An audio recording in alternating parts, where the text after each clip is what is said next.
Racked by violence earlier in the year, Duekoué is struggling to return to normal.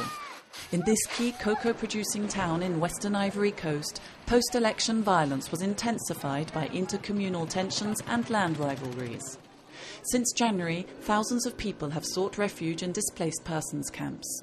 A town within a town, the Catholic mission provided shelter for as many as 32,000 people. But now they must leave. The Ivorian government has ordered the camps to close. We were hit and beaten. Some people were even killed. That is why we fled here to the mission. Now we're being asked to return home, despite the fact that we no longer have homes. Everything has been destroyed. But we'll return all the same, as that's what people want us to do.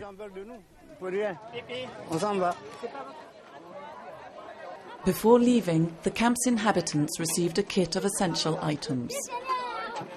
In this kit, there's a bag of rice, plastic sheeting, and a few kilos of beans. Celestine is about to return to Carrefour, a neighbourhood in Duekoué devastated during the violence back in March. Her house was burned and pillaged.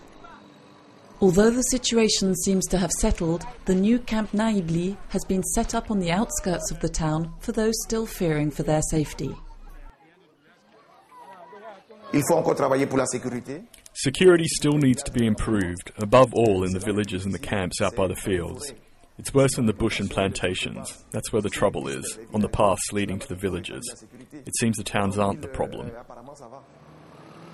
Legislative elections are scheduled for December 11th. Security and intercommunal tensions in the west of the country are campaign issues.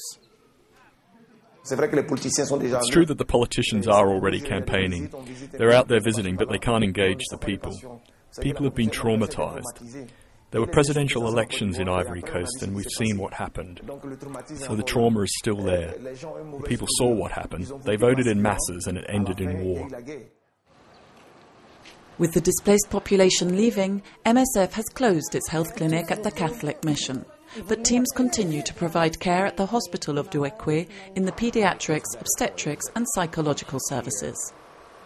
Généralement, ils viennent pour des courbatures, des douleurs, aussi c'est dans le cadre médical. C'est après, on se rend compte que c'est tout ce qu'ils ont traversé.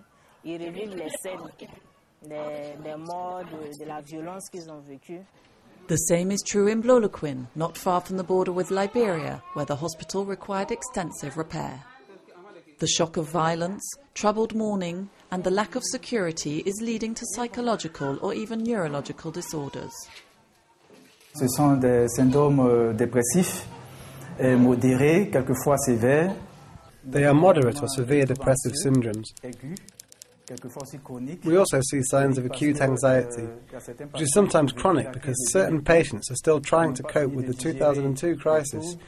And now there's a 2010 to 11 crisis on top of it.